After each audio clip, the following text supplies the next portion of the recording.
Hello, welcome to Raymond Castile's Basement of Horror. Ordinarily, the contents of the box are a surprise, but this time I picked this box because of what I believe is inside of it. I haven't gone through it, but I'm pretty sure what's in here. In a previous video, I talked about the Tomland monsters, the famous monsters of legend. And I said that the second series, Tomlands, were based on the Lincoln monsters. The head sculpts and the card artwork were inspired by the Lincoln monsters. And I assume that if you're watching this series, then you're interested enough in the subject that you probably know what the Lincoln monsters are. But maybe not everyone does. So tonight, unless I'm very much mistaken about what's in this box, tonight we're going to see some Lincoln monsters. Before I open the box, I want to talk a little bit about why I collect things mint in package. The reason I collect things in packages is because I like the anachronistic quality of seeing a toy still in its package the way it was 30, 40, 50 years ago. If it's loose, then you can see the passage of time. It makes sense that an old toy would be loose. There's nothing surreal about that. But if it's still in the package, then it's like you went in a time machine and went to the store and bought it and came back in the present, and you've got this artifact from another era that really shouldn't exist. So, as someone on the internet told me today, it's like it's an object out of its time. There's something almost supernatural about it. So that feeling of anachronism is what appeals to me. When I hold a vintage toy in a package, it's like I'm holding something that shouldn't exist. Almost like holding something from the future. Now, that's not possible. But it still has that feeling of something traveling through time. If you can see the paint wear and the play wear and it's out of the package is open, then you see the passage of time. But when none of that is present, when it looks just like it did on the store shelf, it's not like time has stood still. It's like it's come through time. It's like time travel. And that feeling appeals to me. See, if I had a time machine, would I go see Washington crossing the Delaware, or the Crucifixion, or the Gettysburg Address? I don't know. I think maybe I'd see big events like that.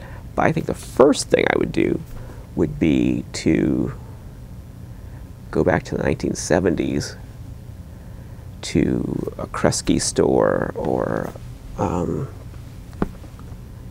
Ben Franklin's store, a Five and Dime, or some junk store, as my grandmother used to call them, and go walk into the toy aisle and just see the rubber Ben Cooper figures hanging there, or the A-Highs, or Lincolns, or Megos, and all those old toys. Some Aurora glow kits on the bottom shelf. I don't know what that would accomplish. I don't know what that would do for me. I don't know how that would fulfill some unmet need. There's obviously something there, something that's left unfulfilled. I can't quite psychoanalyze it, but I've got this desire to go back in time and just, I don't know, be in touch with the past, my past. You know, I'd love to go back to, my elementary school, or I have been in my elementary school and had that experience of going back and seeing how small the hallways are, and how small the desks are, and how everything seems lower and smaller and more narrow than what you remembered. And I remember the first time I went back to my elementary school. I don't remember what the reason was, but it was after hours, so everything was empty. There weren't any kids there. And I walked through the little narrow halls and went into the auditorium, which I remember being vast and huge, and it was little. I thought, wow, this is not what I remember. And then I went to the school where I attended kindergarten, which was not the same building, it was a different building.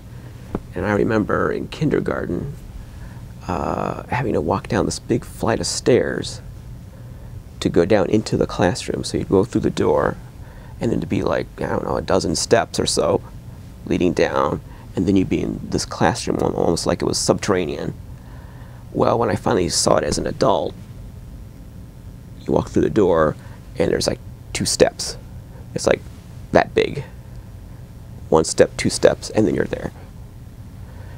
Through the door, 2 steps, and there it is. So the floor of the classroom was only slightly lower than the hall. And yet in my memory, it was like going down this flight of steps. If you've seen the Bela Lugosi Dracula, you know, at the end where Renfield goes down the steps, you know, Dracula is going down this big flight of steps, and he has that wide shot of the steps. That's how I remember it as a kid. As an adult, thinking back to my childhood, that's how I remember the steps being this big flight of steps. And instead, it's just like 2 steps, you're there. And of course, everything was tiny. But something about that tangible connection to the past, particularly my past, is somehow important. That it not just exists in my head, but somehow exists in reality, and I can still touch it, or I can still, it's like the past and the present are happening at the same time, and maybe the future is happening at the same time, and I can pass from one to the other and touch the past and touch the future and exist simultaneously. And I don't know why that interests me, but it does. So I think part of collecting satisfies that longing to exist beyond this time zone, to not be trapped in just this time. I know some people say, you gotta live in the moment, you gotta live in the moment. Well, but I feel like all moments are real, and all moments are happening at the same time. Only we can't perceive it. We can't, there's no practical application for that. So in a weird way, collecting is sort of a way to make that tangible, to find a practical application, to find a way to say, yes, the past exists today, here it is. So that feeling of anachronism attracts me as part of the reason I collect mint and package toys.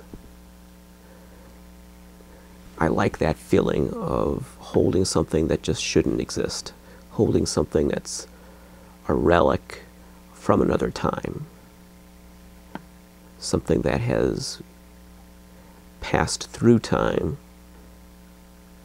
and yet shows no signs of age. So it's like it's stepped through a door from one time to another. There's kind of like a science fiction angle to it. And I said in the first video that I'm a big Doctor Who fan, so maybe it's all linked together. Okay, well, how do I transition out of that now? So after that preamble, let's open this box.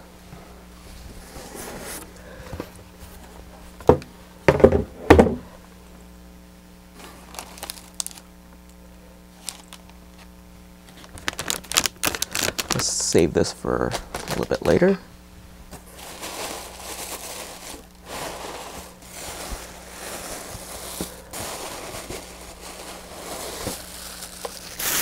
Well, this is not a Lincoln.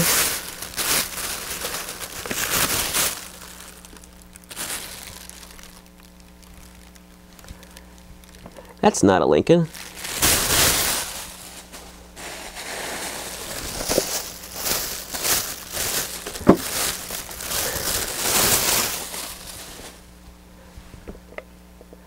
Those are not Lincolns.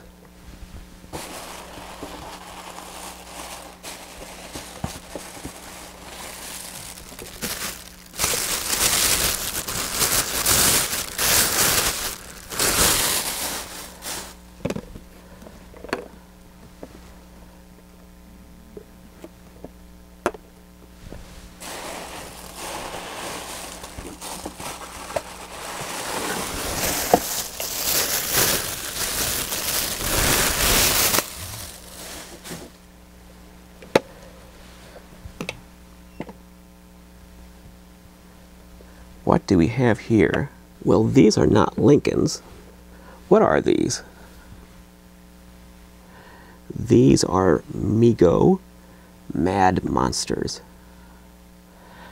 This is really where it all began as far as 70s 8-inch monster action figures are concerned. This was the Big Bang that started that genre.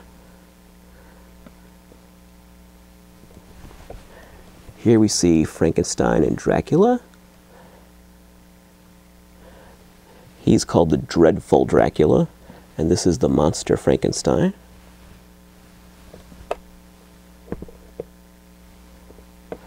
And here we have the Human Wolfman and the Horrible Mummy. Well, he's not very horrible, is he? He's cute. These were released in 1973. Sometimes I want to say 72, but that's wrong. It's 73. And originally they were in solid boxes with no windows. You couldn't see the box. You couldn't see the toy inside the box. You had to open the box to see what was inside. And then later they switched to boxes with windows so you could see the figure. And then they had different, they had cards, but different kinds of cards. They had one style was called a Kresge card, and we talked about Kresge in a previous video. Kresge was what Kmart used to be. The same store chain. It was called Kresge, and then they changed to Kmart. So Kresge had a lot of toys that were made with special packaging just for the Kresge chain that was exclusive to that chain. And these were one of the toys that had exclusive packaging. Kresge style cards. And then later they were on Lion Rock cards. Those are from the UK. And there's at least one or two other styles of cards that these were sold on. And in modern times, they've been reissued at least twice by two different companies. They've been reissued as replicas that look very similar to the originals, but not exactly the same. If you hold an original like these next to one of the reissues, you can easily tell the difference. The Dracula and Frankenstein originally had different head sculpts. The Dracula, the hair was different. I think it had like smooth, slicked back hair. And Frankenstein had more of a flat head, like the Universal Frankenstein. And then they changed them. They gave Dracula red hair, bright red hair, and Frankenstein blue hair. Not like a subtle blue, but like electric blue. And I believe those changes were done to try to avoid a lawsuit or a cease and desist from Universal Studios, because it was thought that they looked too much like the Universal licensed characters, and none of these are licensed. So they changed Dracula red hair, Frankenstein blue hair, and then they reissued them with different sculpts. So Frankenstein's head was not as flat. In fact, it's not flat at all anymore. And Dracula had, he didn't look like Lugosi in the first place. I don't know what the problem was, but they resculpted Dracula's head too. I don't think the costumes changed. there were running changes through this line, like the hands changed. These all have the scary monster hands with like slender bony fingers and claws, but later they had more normal Mego type hands. Let's see if we can see more of Dracula's body. So since these were made by Mego, which is famous for superhero toys, and their costumes kind of look like superhero costumes. They look like super monsters, which is what Ahai called their action figures, super monsters. And you can see there, Frankenstein has, well, he has typical Frankenstein clothes with a black jacket, black pants. And unfortunately, this case has some smudge on it. In fact, they all do, I think.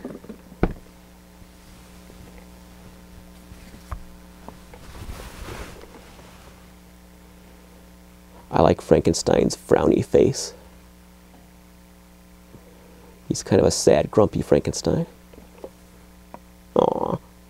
And he has electrodes on his temples instead of on his neck. And the original sculpt also had the electrodes, the bolts, on the temples. So it really didn't look like Universal. The only thing that was kind of Universal was the flat head, so I don't know if the Universal threatened them or if they just were afraid they were going to get threatened.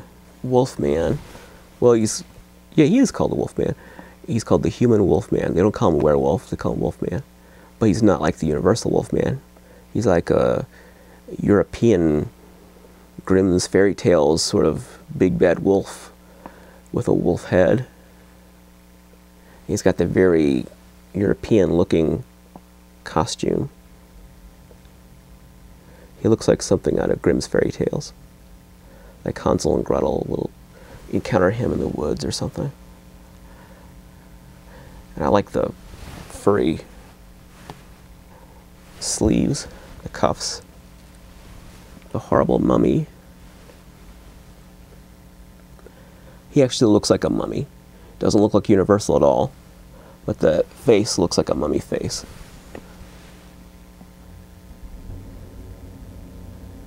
I've seen real mummies in the Egyptian Museum in Cairo and other museums, and they look a lot like that.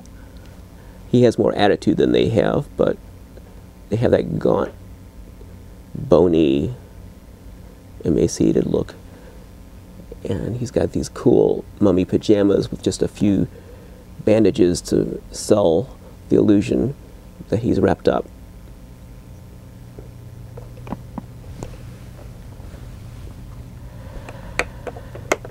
Now, at one time, I had a boxed set.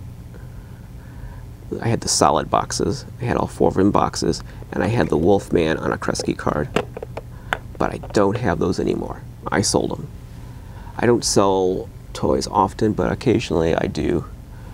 Basically, when I buy something expensive and I need money to pay for it, I charge it, and then I sell toys to pay off the charge. Theoretically. More realistically, I charge it, I sell the toys, and by the time they're sold, I've bought something else. So it never gets paid off until a few years pass and my debt grows, and then I sell some really expensive things to pay off all the debt at one time. That's kind of my pattern. Build it up, pay it off, build it up, pay it off. So it was one of those periods where I must have bought something expensive and I had to pay it off, so I sold my boxed set of these. They're not that hard to find though, so if I really wanted another box set, I could get another box set. It's not a big deal. Now I have a story about these. As a kid, these were the first monster action figures I ever saw. But even as a little kid, like elementary school age or kindergarten age, I was already kind of a snob about Universal versus Hammer. Because at that time, in the early mid-70s, Hammer was considered inferior to Universal, like in fan circles. Like if you read Famous Monsters of Filmland and all those magazines, and the books, you go to the school library and you get like monster books about monster movies. Always they made out the Hammer movies to be a step down from Universal. Universal was the golden classics, and then there were those Hammer movies, which were too new, too violent, in color, not as good. That was the prevailing thought. So even as a little kid, I was sort of a snob, like Universal's the best. And Hammer movies, I liked Hammer movies, I watched Hammer movies. They scared me. Hammer movies actually scared me. I didn't like that as a little kid. Universal films were kind of comforting. The monsters in the Universal films were like buddies.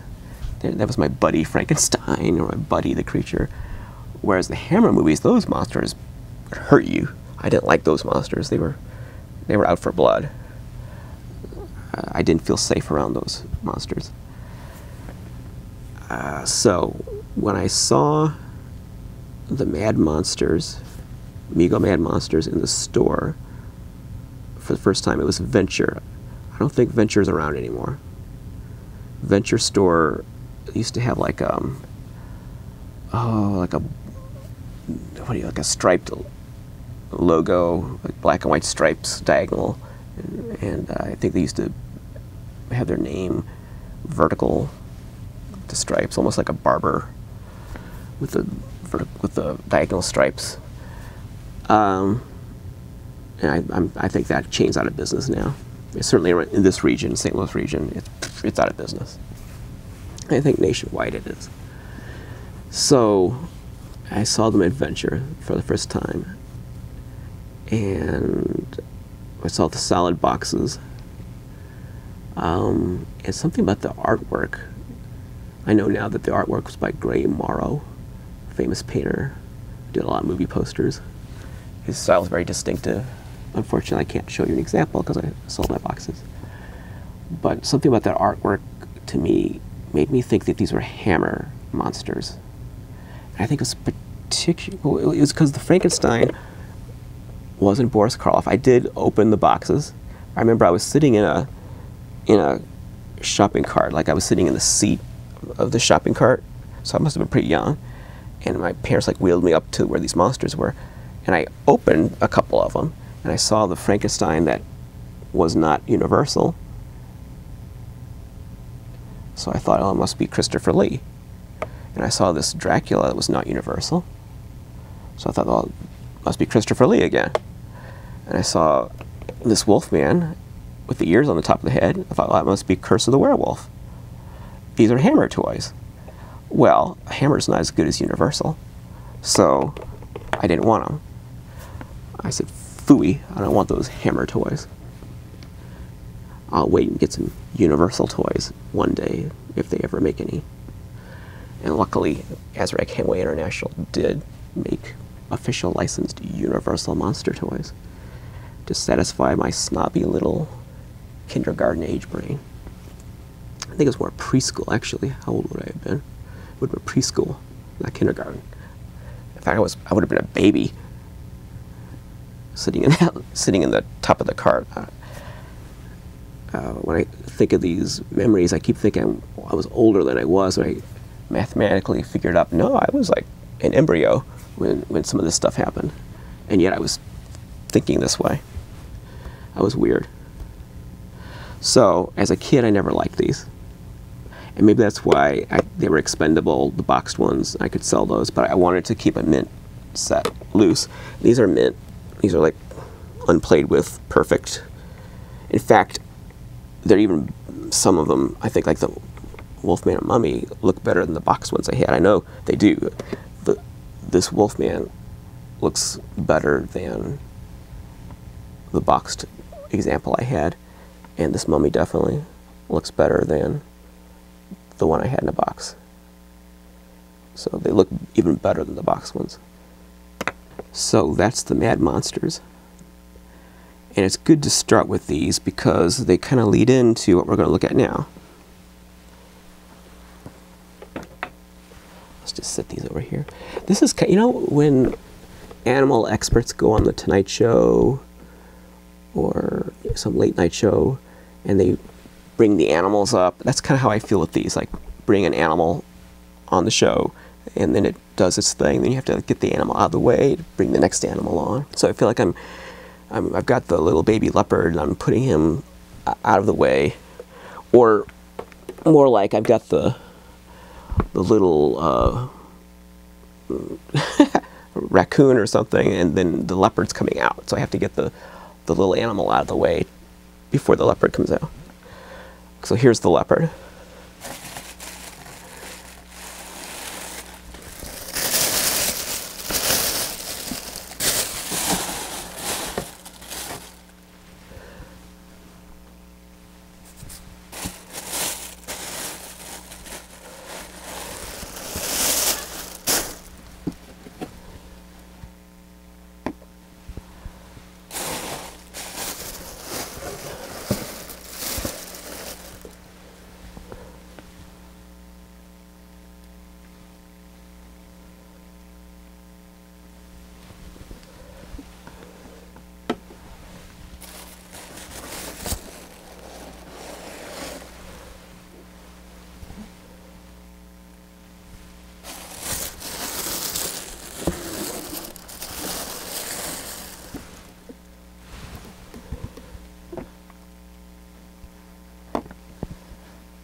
Okay, I think we're gonna cut all that and just cut to this.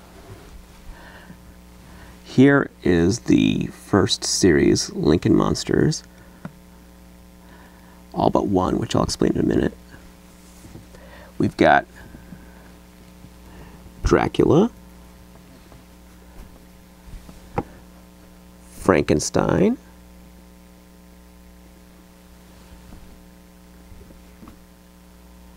Mummy,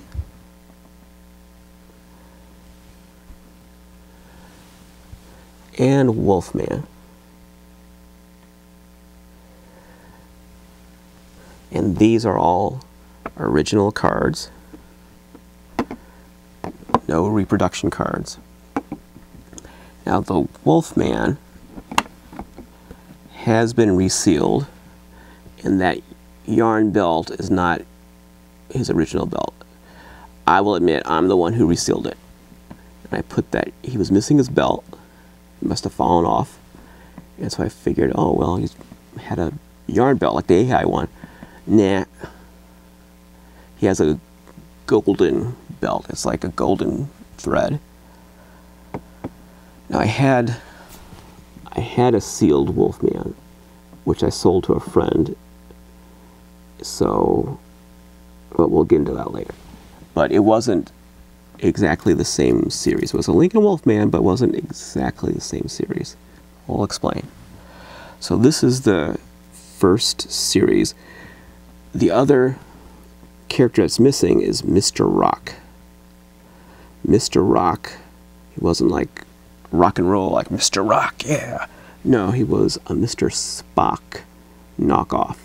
It was an unlicensed figure of Mr. Spock, but he was called Mr. Rock on the package in scary letters, like he was a monster. I don't have him. I'd like to have him, but he goes for a lot of money on a card, and I really want him on a card. I don't want him loose, but he goes for a lot of money, so I don't know if I'll ever get him. There was also a little female figure, like, I don't, like, not exactly Barbie, but it wasn't 8 inches tall. It was a little girl with like long hair, kind of Barbie-ish. It looked like a girl's toy. It didn't look like an action figure. Like, it wasn't the same style as these. And it was like a dollar store kind of girl doll with a cheap one-piece outfit with a little, like a floral design.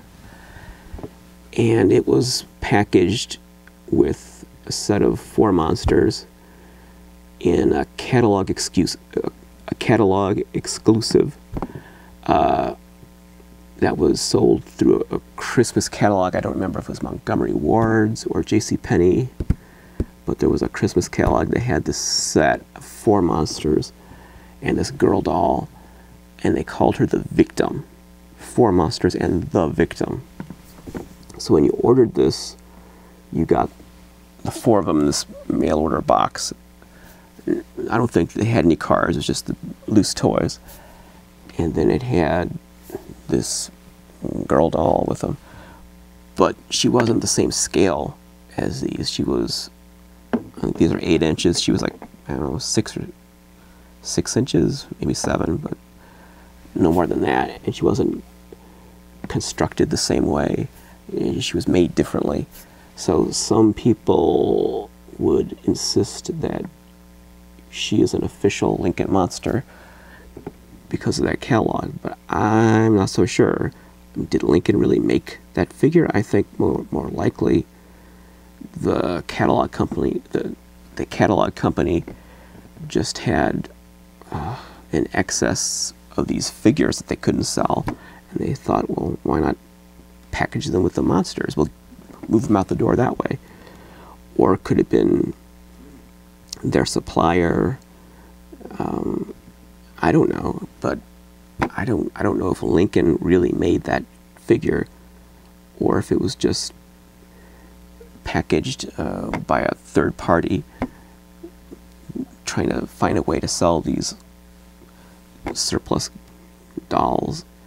I don't know, but just to let you know that exists. This girl doll with a floral dress, and she's called the Victim,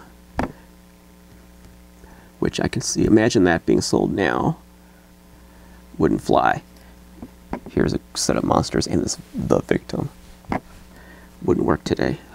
Speaking of catalogs, there was a very famous picture of the Lincoln monsters. It was the first and second series Lincoln monsters fighting the Mego superheroes. It was in a Montgomery Ward's Christmas catalog, and I remember seeing it as a kid. And I have a copy, I have that catalog today with a picture in it. And I'm sure I'll include it in this video. But the Lincoln monsters are mixing it up with the Mego superheroes. You've got Batman, Robin, and Superman, and Spider-Man, and I think Captain America's in there. And they're all fighting with the Lincoln monsters. So let's look at these individually. Now Dracula,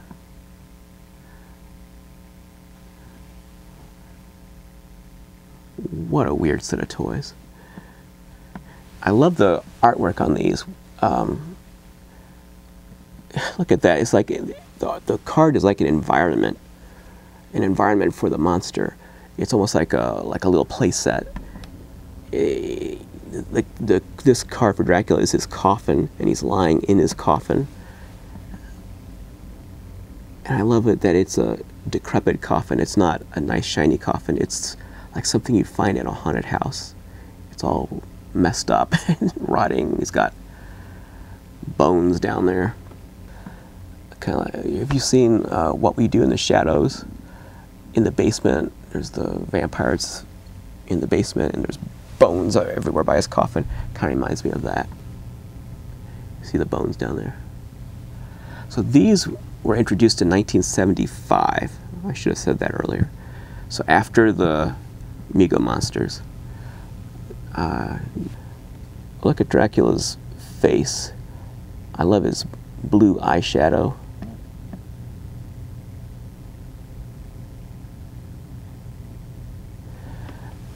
I like that these toys have a kind of childlike appearance. They're not too serious. They have like a Halloween kind of feeling about them.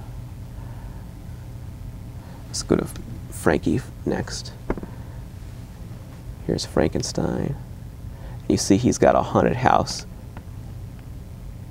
He's coming through the door of a haunted house.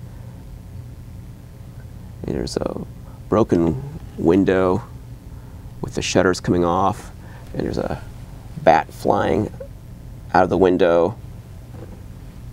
There's red light inside the room, the door's open, and here comes Frankenstein shambling through the front door, coming at you. But look how cute he is. He's such a warm, friendly kind of Frankenstein. He just wants love. He's a poor, misunderstood Frankenstein looking for love. He actually looks very thoughtful. He has a very thoughtful, kind of profound face, like he's contemplating the mysteries of life. And their hands are interesting. Their hands are molded off the Aurora Wolfman model. They took the hands from that model and used that to make the hands for the figures in this first series. They all have the same big claw-like hands. Here's Wolfie. And the one I saw as a kid, and I'll get to that in a minute, had very pronounced freckles on his face. This one has indentations of freckles, but they're not painted in. The one I saw as a kid had freckles painted. And the other carded Wolfman I had that I sold had painted freckles. But you see Wolfman is, again, coming through a door. This is like a shack in the woods. I love these haunted woods back here. He's coming out. I guess he was in that shack and he turned into a Wolfman. Now he's coming out to go hunt for you.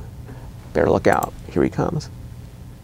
And lastly, my favorite one in the line is the Mummy. And if you saw the Tomland video that I did, you'll recognize this mummy. He looks a lot like the Tomland mummy. So obviously there's a resemblance. They based the Tomland mummy off of the Lincoln mummy. And if you would see the Tomland Wolfman, Frankenstein, and Dracula, you'd see that there's a resemblance there too. They based all the Tomland second series monsters on these Lincolns. I like he's in Egypt, he's in a cave, and there's bones in the cave. He's been in that cave for 1,000 years. Now he's woken up, sees the pyramids out there. He yawns and says, I guess I'll go out and see what's up. But whoops, he's in the 20th century now. Uh-oh. And even though he's ancient, I don't know if that's his blood. I'm sure it's not his blood. That's a victim's blood. He's already got someone and got their blood smeared all over him, because that's what monsters do. And he's got this bizarre kind of twisted face with this, I don't think the light's reflecting off that too bright. Might not be able to see it well. There we go. So he's got this twisted face and these star-shaped eyes, really weird, like starfish, with the little pupils in the middle. Very strange. And the one I had as a kid had white bandages. This is tan bandages. They made it both ways. The one I had as a kid had white bandages. The other thing, the reason I thought that the Mego monsters were a good segue into this was because the Lincolns appear to be inspired somewhat by the Mego monsters. At least Frankenstein definitely was inspired by the Mego Frankenstein. Let's see if we can get them both up here and take a look at that.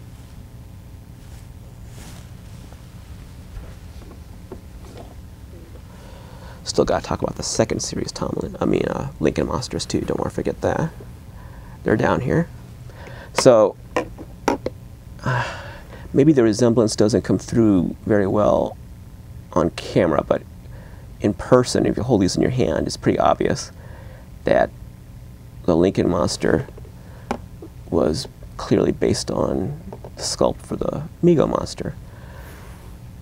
The Dracula, I don't know if it's as obvious that the Dracula was based on the Mego Dracula. I don't think you can make that argument. Let's take a look. I think in general, the Mego monsters and the Ahai monsters too certainly informed the look of the Lincolns. And also interesting, you can see when they're side by side, the Lincolns are bigger, not taller, but they're bulkier. They're more, big, chubbier faces. But Lincoln Dracula has almost the same costume as the Ahai Dracula. Okay, so before we get too much further, let's take a look at second series Lincoln monsters. So in the US, these were sold in just this card, the style card. But there's a UK series too, which is sold two ways. But here's second series.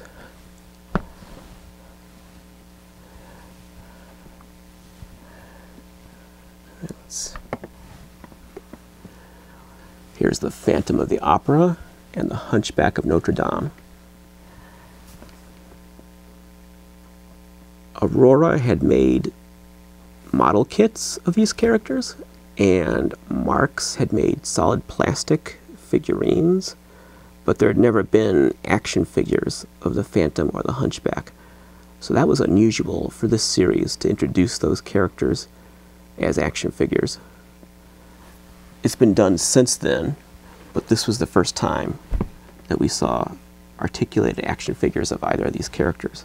I think the Phantom is generally considered the most desirable of the standard series of Lincoln monsters.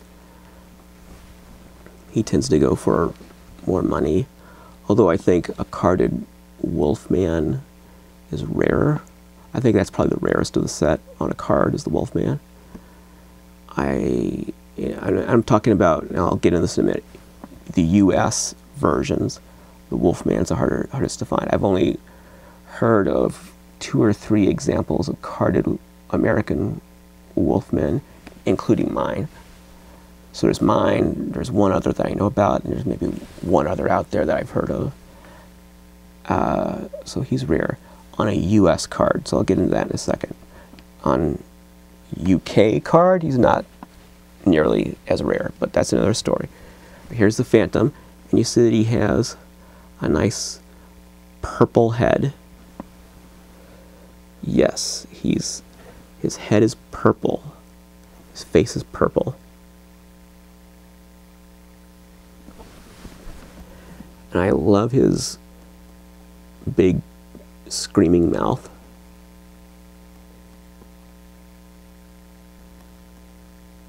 Now, why is his face purple? Why would you make the Phantom of the Opera purple? It might have something to do with the Don Post Studios calendar, because Don Post Studios put out a calendar where they had all their masks featured, like each month had a different mask, and the Universal licensed Phantom of the Opera mask in that series, in that calendar, had not exactly, well, I guess you could call it purple. It was sort of a more reddish purple color, but it was still, you could call it purple. So maybe that informed the color of this thing. I don't know. It is an odd choice to make him purple, but it's cool. And I like that he's not really disfigured. He's just kind of ugly. His nose is kind of upturned, and he's got some creases here, but really the only thing that makes him monstrous is he's purple. He's got a big mouth, and he's got a receding hairline. I guess that's enough to make him a monster. I don't know. But he's really cute. And he's got ruffles. Some have the same costume as Dracula. This one has the ruffles on the shirt. And that has a lot to do with, again, US, UK. I'll talk about that. This is the Hunchback of Notre Dame. And he's interesting because he has a very grotesque face. And this is the first time as a kid that I ever heard of a toy that was actually disfigured, that depicted, a toy that depicted a disfigured human. I had not seen that before. There was the Aurora model, but that was a model kit. I had not seen, certainly not an action figure, that depicted a really disfigured face. That was kind of shocking to me as a kid, because they really went all in with making him look very grotesque and with like turned mouth and blind eye and everything. But he's also cute. He has kind of a pumpkin-shaped head. He's got a long neck. And you see the golden belt. That's what the Wolfman's supposed to have. Same kind of belt. So when I got my Wolfman, the bubble was open and the belt was not there. So I put that yarn on thinking, oh, it's just like the A-High Wolfman, right? It's just yarn like that. And I sealed it. Made a mistake. So there's the Hunchback. See them side by side. Whoop, there we go.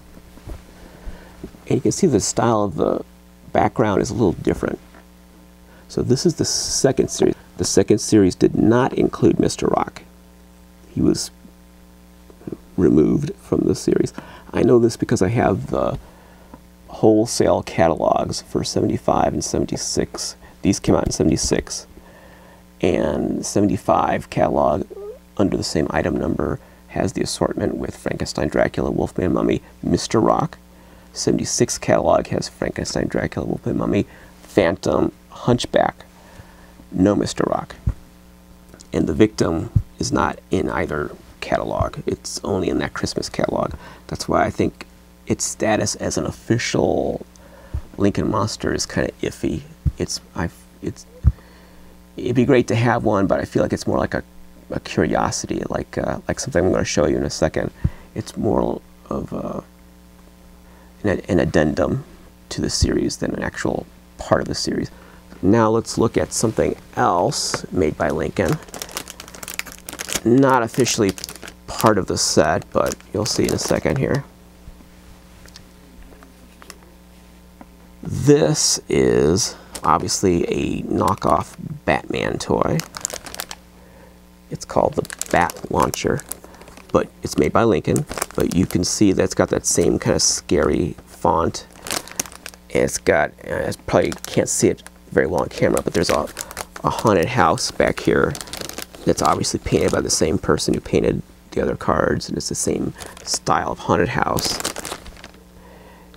You know, same kind of windows that like the Frankenstein had, you know, same kind of style. And even though it's a Batman toy, this was made in 1975. If I can see that correctly, yeah. So it makes sense, 75 with the first series. So it would have been painted by the same painter, the artwork.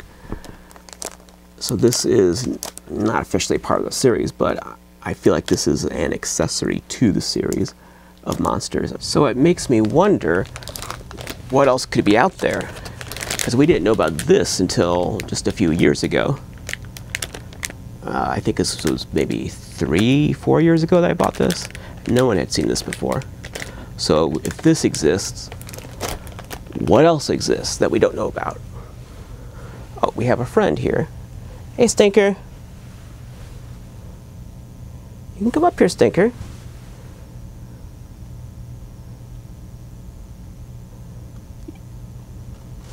Maybe I'll come up if we do this. You can come up, Stinker. It's okay.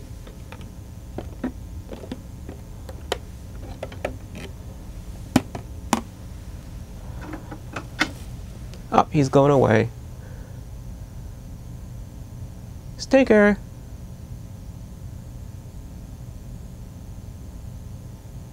Maybe I'll come back. So, remember that I told you I was going to tell you the difference between the UK Lincolns and the US Lincolns. The UK Lincolns, the ones that were sold in England,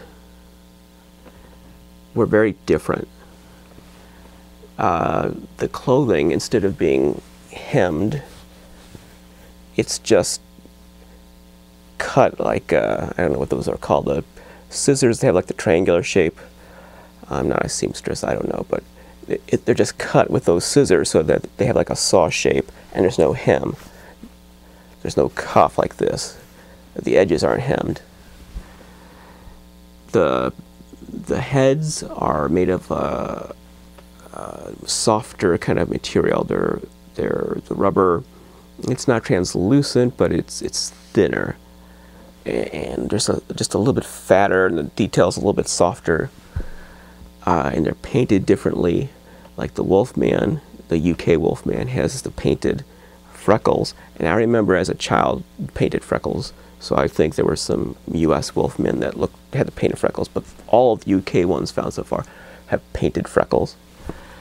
The mummies, all of the UK mummies have white bandages.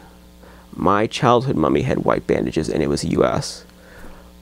But generally, the US ones you find, most of them, not all, have beige, tan bandages. But all the UK ones have white. The UK Phantom of the Operas, they have like instead of a shaped bow tie, well, actually Phantom doesn't have a bow tie in the US. Let me see here. No, so the US Phantom doesn't even have a bow tie. But the UK Phantoms have a bow tie like Dracula, but it's just a rectangle. It's not like shaped like a bow tie, it's just a rectangle. And they don't have the frills. The US still has frilly, like a pirate shirt. It has details like that. And the US Phantom has buttons on his jacket. I don't think the UK Phantom does. The UK Frankenstein is molded in green. The head is molded in green PVC. The US Frankenstein, well, this will never show up on camera, but take my word for it. The US Frankenstein has a head molded in tan PVC, and it's painted green, whereas the UK one is molded in green material instead of being painted green, which is kind of cool. I like that variation. The Wolfman, I was telling you about the Wolfman. See how the US Wolfman has a collar. I don't know if you can see that very well. It's glaring. But the US Wolfman has a collar, and the UK Wolfman doesn't. The UK Wolfman's outfit is like a bathrobe. It's just edges that don't have a hem. It's just a cut. The fabric is just cut fabric. No collar, no hem. It's folded over with the same golden rope around the waist. And there's other differences. Like I remember when I had two of them, the US Wolfman, the eyes have more detail in the paint than the UK, as I recall. But the UK had more detail with the freckles, stuff like that. So they're not the same. There's a lot of differences in the figures. And the cards on the UK ones are really weird because it looks like they're copied from the US. And when I say copied, I mean almost like if it were done today, it would be like a digital scan. Instead of having the same printing plates used for the US ones, it's like they didn't have the plates anymore. So they, maybe with photography, I guess, they photographed the US cards, and then you can see where the bubbles were. It's been retouched. Like they took US cards and pulled the bubbles off, creating damage where the bubble edges were attached to the paper, and then they retouched it. And also the language at the bottom of the bubble. There's language down there. It's like there's an item number, and it says made in Hong Kong. Well, the UK ones, whereas it's typeset on this, it's handwritten on the UK ones, and you can see where they again touched it up, probably because when they pulled the bubbles off, it tore that paper where the writing was, and they had to touch it up. And on the UK ones, you can see where the holes, the hanger holes, were, because there's an outline in the artwork on the UK ones where the US holes were, but there's no hole there on the UK ones. Instead, the hole is circular and it's off to the side. So it's really weird. They must have photographed the US ones, and then the US cards, and then touched them up with paint and recreated them. It's very strange. So when the UK ones first turned up, which was, I don't know, 10 or 12 years ago, people thought they were fake. I mean, people just weren't sure. They weren't sure what to make of them. I know the person who discovered them in the first place, he knew they were real, but the collecting community just didn't know what to make of them. I remember talking with my friends when those things first turned up, but we all said, what are these? Are these bootlegs? Are these custom or fan-made, or what's going on? Because there were so many tells that you would expect to be associated with a fake item. Like the bubble on the US ones, the edges of the bubble are rounded. Yeah. Let me see here. Well, they're not very rounded, but the UK ones are much more squared off on the edges. So even the bubbles were kind of weird, and people were thinking, are these real? We weren't sure. Now the person who found them, who's a well-known collector, very well-known in the hobby, he was contacted by, I believe, an elderly woman in the UK who found these in her attic, I think. She found several cases of these things in her attic, and she described them to the collector, and he knew what they were, and she showed him photos, and he could have just bought them all off of her for $50 and made a bunch of money. But he was honest, he didn't. He helped her sell them one set at a time. And at first, I think the sets, they were going for pretty cheap at first. It was like, I don't know, $600 to $1,000 per set.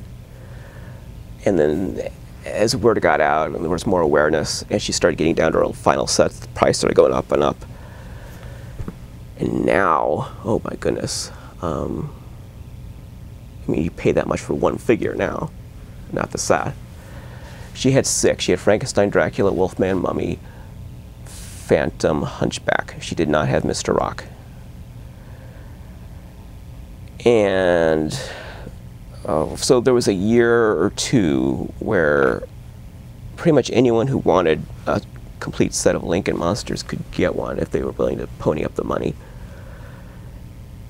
And they could get one for really less money than what they'd been going for in the past. I mean, it was like half price. So the value of Lincolns really fluctuated, because before they were very, very rare. I mean, I was the only person I knew who had a complete set of carded Lincolns. I didn't know anyone else who had that. Other people had like maybe 2 or 3 maybe at most, and that would be considered a lot. I knew one person who had a boxed set, and I'll talk about that in a minute, but I don't know anyone else who had a carded set. And now there were, I don't know, a couple dozen carded sets that hit the market all at one time. So the value of Lincolns really fluctuated. But so you think, oh, that would kill the market, right? Because these very rare items that are going for so much money, suddenly there's shipping cases full of them. And for a year or two, it did depress the market. But then the market started going up and up and up. And now they're worth more than ever. So I didn't buy one of the UK sets. I only bought the Wolfman because he was sealed, and my US Wolfman isn't sealed, and I wanted a sealed Wolfman. But when I got him, I realized it's a different set. I couldn't say that UK Wolfman completed my Lincoln set, because it didn't. It was a different set of toys. There were so many differences. The figures, the clothes, the cards, it was a different set of toys. This is the Lincoln Monsters, as far as I know, comprise 3 sets. There's this US set, there's the UK set, and there's a box set.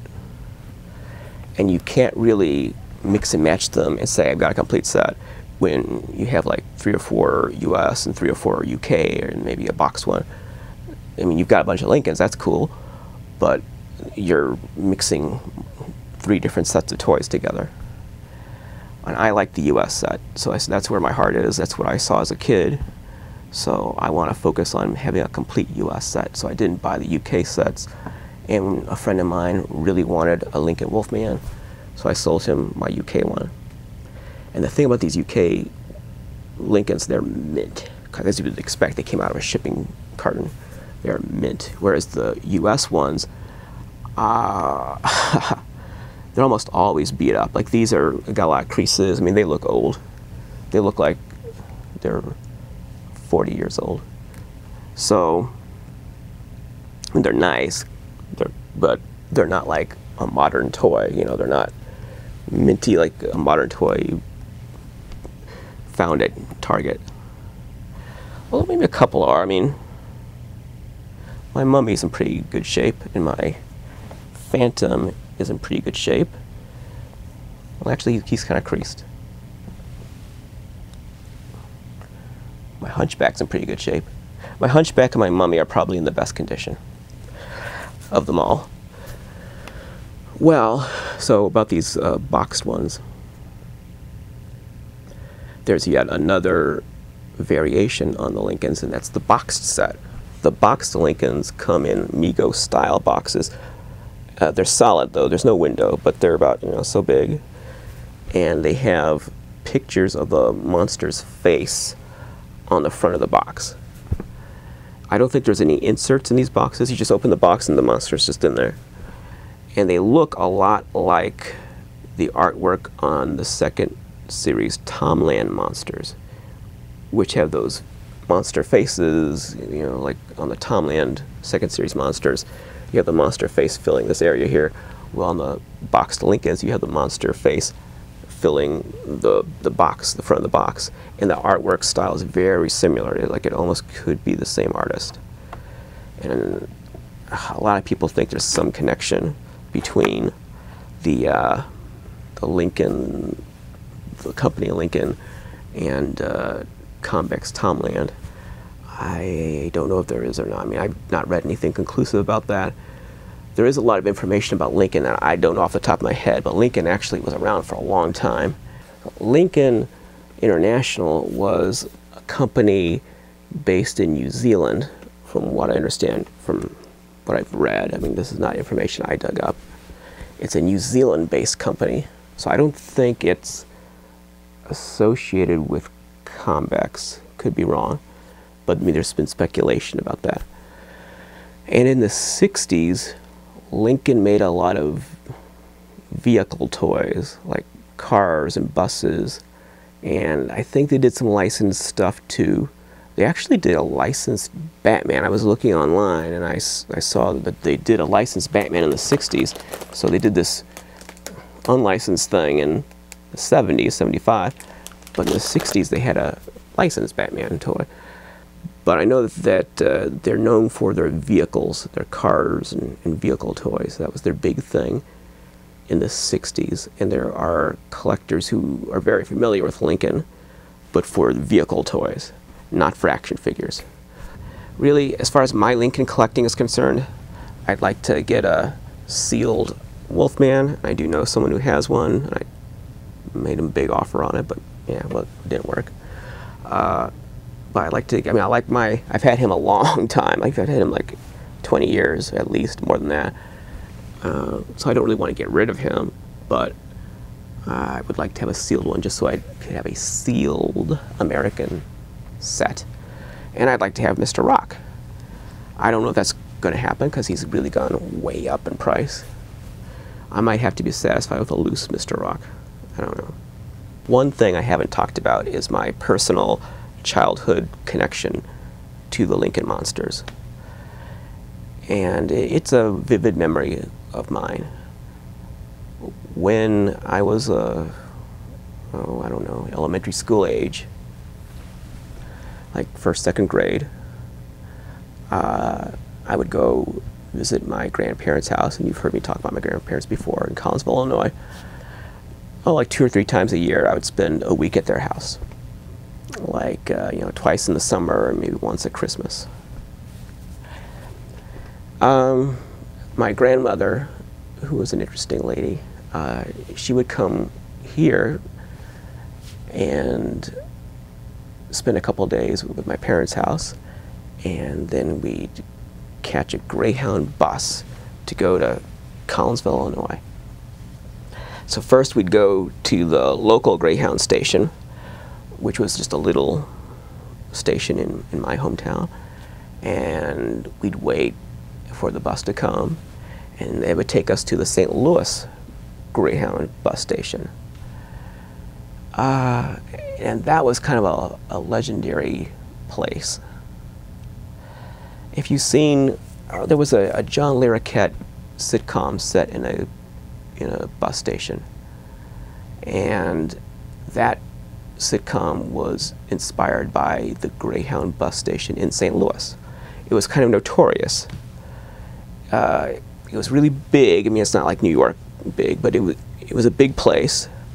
It had a lot of shops and fast food restaurants and just all kinds of people. I mean, if you wanted to meet a variety of people, that was a good place to do it, because it was a interesting cross-section of all walks of life. And I have a lot of memories about encountering modes of behavior that I was not used to seeing. And there was a lot of rudeness and weirdness and aggressiveness and bad language and stuff that kind of shocked my little innocent mind. So it kind of opened my eyes. Every time I went there, I was exposed to a slice of humanity that I wasn't used to, living my sheltered little life. But it was always an adventure. My eyes would be this big. Everything, things that now seem kind of squalid, back then were amazing. Like just the gift shop. I was always thrilled to go to the gift shop. It was a bus station gift shop. It was a big gift shop. It was a gift shop.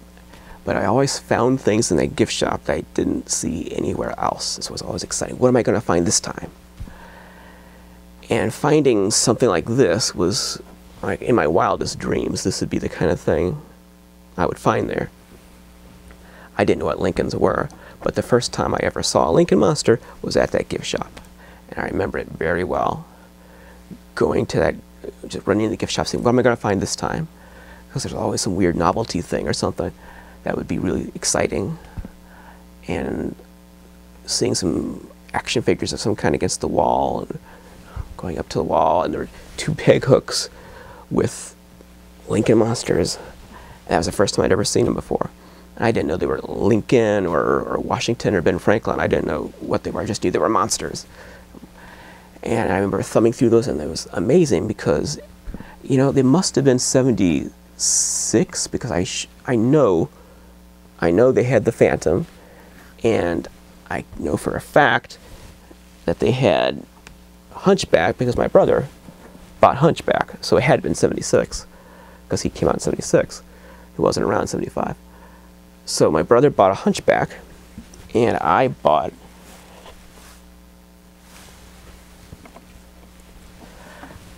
a mummy. Not this mummy, but one like it. And there's something about the way those monsters looked.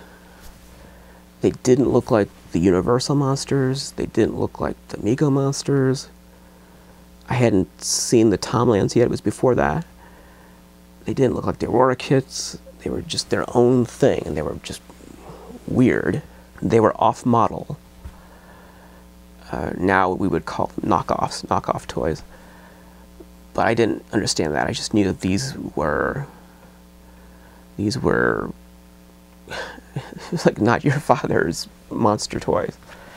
They were not Aurora kits. They were not Universal. They were not Famous Monsters of Filmland approved. They were weird, bizarre, kind of corny, kind of creepy, kind of childlike and innocent, but also sort of worrisome. There was like a weird vibe about them. They're cute and funny, but creepy at the same time.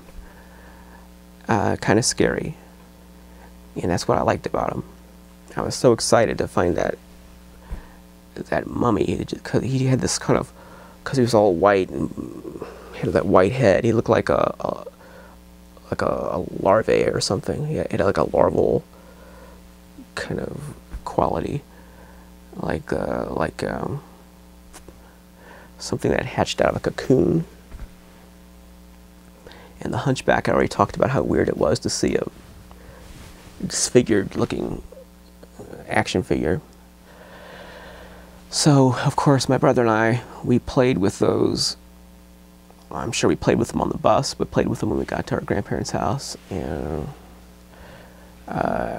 had great adventures with those Lincolns. And I don't know what happened to the Hunchback, but I know what happened to my mummy, and it's still a sore spot with me. In the 90s, I made a documentary called In Love with Toys, and it's on my YouTube channel. But anyway, it was made in 1995, and it was just like hell making that thing. I mean, it was, nothing went right. It was not a good experience. But I wanted a Marx battery-operated Frankenstein to be in the video. This was a documentary covering the whole history of what was then called boys' action toys. That was the name of the category. I don't know what it's called now. And I wanted a Marx battery-operated Frankenstein to be in the video. But at that time, I did not own one. I own one now. I didn't own one then. And I really wanted, I thought I had to have one of those in the video.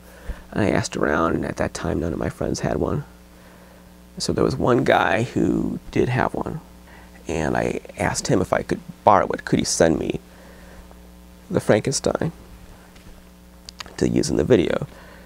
And I think he also sent me some other things too. So it was very nice of him to cooperate and to send me all these toys. But his price for loaning me all these toys was the Lincoln Mummy, my loose childhood Lincoln Mummy. And at that point, as I always do when I make a film, it's just like do or die. It's like when I commit to making a film, nothing's going to stand in my way. Once I say I'm doing it, I will sell my soul to see it through to the end. And if you stand in my way, woe to you, because it's going to get done. And that's something I think people who have never been involved with filmmaking, and not that I don't want to toot my horn. I mean, it's not like I'm Werner Herzog or something. I've just made a few little tiddlywinks film projects over the years. But people who've not had any involvement in it at all, I don't think they don't understand the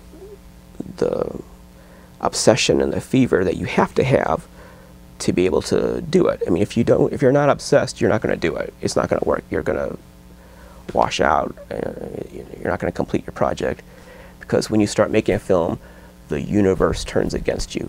Everything that can go wrong will go wrong. Even just tonight shooting this, because it's all edited out, you don't know just the forces of nature tonight that have conspired to try to stop me from sitting here right now and recording this on video.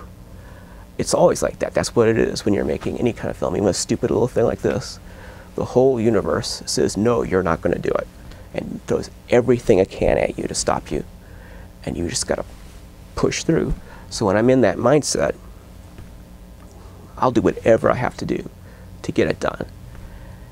And in this case, the price was my beloved childhood Lincoln Mummy. that looked like that, except white bandages. It was a hard pill to swallow, but I had to do it. So I sent him my Lincoln mummy, and I've regretted it every day since. I regretted it a great deal. You've seen that I have a lot of my childhood toys, and that's one I wish I still had. So for a long time, whenever a Lincoln mummy, a loose one, turned up on eBay, I would always look at it to see if it was my childhood one. And I would recognize it. If it ever turned up, I would know like that. I have ways, you know, little telltale signs, some obvious ones, that would tell me, even if it had been, like the bandages had come off and been put back on, I would know. So if I ever see it, I'm certainly going to buy it. But who knows where it is. And the guy who made this transaction back in the 90s, I don't even remember his name. And he'll probably watch this and be all upset, like, he doesn't remember me. Well, I'm sorry. It was a long time ago. But if you do watch it, I want my mummy. I will make you a good deal if you will give me back my mummy. But I doubt he still has it.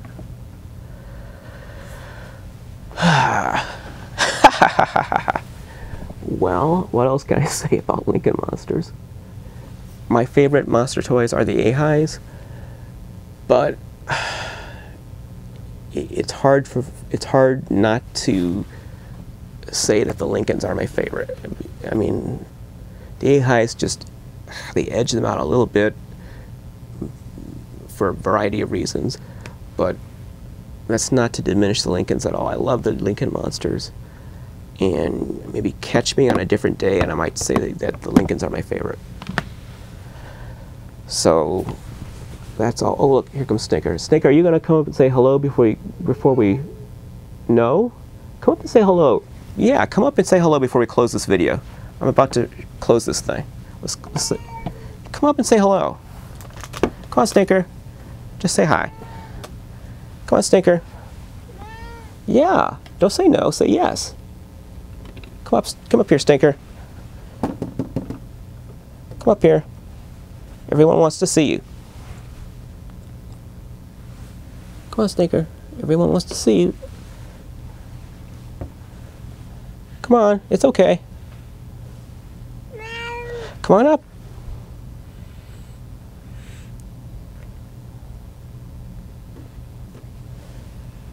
There he is.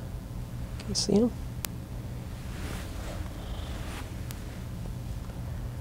You can see him.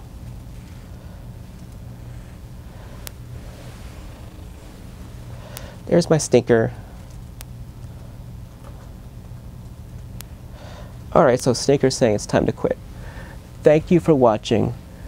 Tune in again for another Raymond Castile's Basement of Horror. Hi, Stinker.